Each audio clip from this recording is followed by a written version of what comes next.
ഒരു തണുത്ത രാത്രിയിൽ 9 റഷ്യൻ ട്രക്കേഴ്സ് അപ്രത്യക്ഷമാകുന്നു. പിന്നീട് അവരെ കണ്ടെത്തുമ്പോൾ ശരീരങ്ങൾ കാഴ്ചയുടെ അതിർവരമ്പുകൾ അതിക്രമിച്ച അവസ്ഥയിൽ. ഇന്നും ഇതിന്റെ ഉത്തരമില്ല. 1959 ഫെബ്രുവരി. റഷ്യയിലെ ഉറാൽ പർവ്വതങ്ങളിലെ ദ്യാത്ലോവ് പാസ്. ഇവിടെ ഇഗോർ ദ്യാത്ലോവ് എന്ന യുവാവിന്റെ നേതൃത്വത്തിൽ 9 പേരുള്ള ഒരു ഹൈക്കിംഗ് സംഘം പോയിരിക്കുന്നു. ഇവർ അത്യന്തം പരിശീലനം നേടിയ ട്രക്കേഴ്സാണ്. ആ സംഘം കുറെ ദിവസങ്ങൾക്ക് ശേഷം മടങ്ങേണ്ടതായിരുന്നു. പക്ഷേ ഒരു പ്രതികരണവും ലഭിച്ചില്ല. തിരച്ചിലിനിടെ അവരുടെ കാമ്പ് കണ്ടുപിടിക്കപ്പെടുന്നു. പക്ഷേ ഈ കാമ്പ് ഒരു നിശബ്ദമായ ഭയക്കാഴ്ചയാണ്. ടെന്റുകൾ ഉള്ളിൽ നിന്നാണ് കുത്തിത്തുറന്നത്. അതിന്റെ അകത്ത് ഒരാളുമില്ല. വ്യത്യസ്ത ദിശകളിൽ അവരുടെ ശരീരങ്ങൾ കിടക്കുന്നു. ചിലർ നഗ്നരായി -30 ഡിഗ്രിയിലെ അത്യന്തം തണുപ്പിൽ. ഒരാളുടെ അടുപ്പ് പൊളിഞ്ഞിരിക്കുന്നു.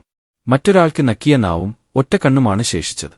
ചിലരുടെ അസ്ഥികൾ വിരച്ചു പൊളിഞ്ഞിരിക്കുന്നു, പക്ഷേ പുറത്തേക്ക് യാതൊരു ആഴത്തിലുള്ള മുറിവുമില്ല. ഈ സംഭവത്തിന് വലിയ തക്കൽപ്പുകൾ ഉണ്ട്. ഒരുപക്ഷെ സൈനിക പരീക്ഷണങ്ങൾ, അല്ലെങ്കിൽ യെറ്റീസ്, അല്ലെങ്കിൽ മറ്റൊരു ജൈവജീവി, അല്ലെങ്കിൽ പാരനോർമൽ ശക്തികൾ. പൊതുസമൂഹം പോലും ഈ സംഭവത്തെക്കുറിച്ച് സംശയത്തിലാണ്. ദ്യാത്ലോവ് പാസ് ഇപ്പോഴും തണുപ്പിച്ച നിസ്സഹായതയുടെ കഥയാണ് പറയുന്നത്. ഒരു കാമ്പ്, ഒറ്റ രാത്രിയിൽ 9 മനുഷ്യരുടെ ജീവിതം മാറ്റിയ കഥ. നമ്മുടെ ഷാഡോ മിസ്റ്ററി ചാനലിന് പിന്തുണ നൽകിയ എല്ലാ സബ്സ്ക്രൈബേഴ്സിനും ഹൃദയം നിറഞ്ഞ നന്ദി. നമുക്ക് 60 സബ്സ്ക്രൈബേഴ്സ് കഴിഞ്ഞു.